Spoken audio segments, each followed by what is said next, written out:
Hi guys! Hello everyone! Today nagluto ako ng ginataang labong. Hinaluan ko siya ng piniritong tambakol. Ayan po. Labong at nilagyan ko po siya ng spinach.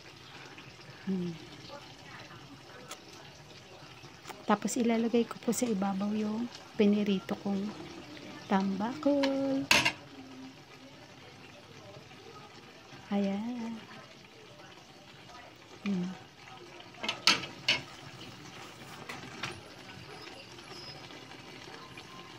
So, yummy po yan.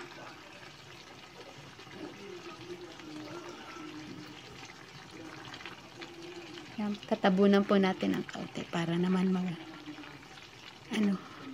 yung lasa nung pinirito ko